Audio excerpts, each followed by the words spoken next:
Tahukah Anda, kemana dan jadi apa air bekas memandikan jasad Rasulullah? Nabi Muhammad SAW wafat pada usia 63 tahun. Dan beliau pun dimakamkan di kamar istrinya, yakni Aisyah. Tempat tersebut kini menjadi bagian dari Masjid Nabawi, Madinah.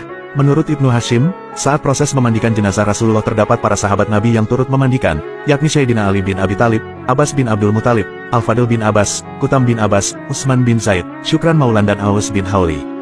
Sebelum beliau meninggal, beliau pernah berwasiat, jika aku meninggal, maka mandikanlah aku dengan 7 driba dari air sumurku, yaitu sumur Gars, hadis riwayat Ibnu Majah 1457.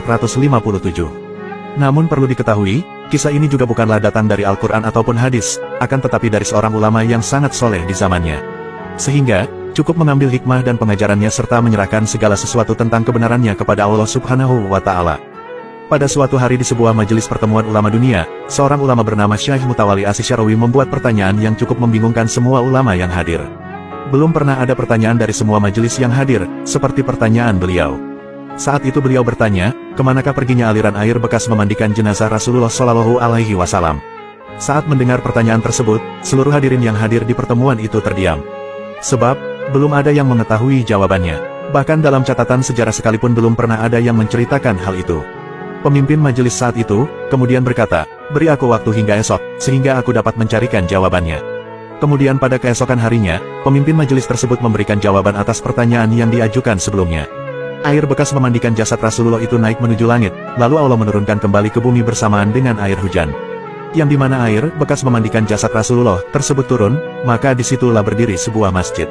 Syekh Mutawalli kembali berkata, engkau benar. Dari mana engkau mengetahui jawaban tersebut? Pimpinan majelis tersebut kemudian berkata, semalam aku bermimpi bertemu dengan baginda Rasulullah SAW, sedang bersama dengan seorang lelaki agung, yang membawa sebuah kindik. Belum selesai pimpinan majelis tersebut berbicara, Syekh Mutawalli memotong pembicaraannya dengan sopan dan berkata, apakah pemegang kindil tersebut yang memberi tahumu?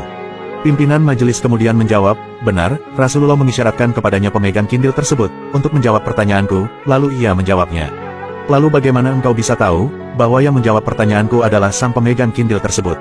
Lalu Syekh Mutawalli menjawab, sebab akulah pemegang kindil dalam mimpimu tersebut. Para ulama yang hadir dalam pertemuan tersebut, menyikapi dengan beragam.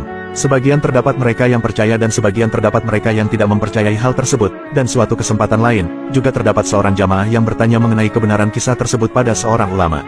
Ulama tersebut berkata, kisah itu berasal dari Syekh Mutawalli Asy-Syarawi langsung, bukan dari hadis maupun atsar sahabat.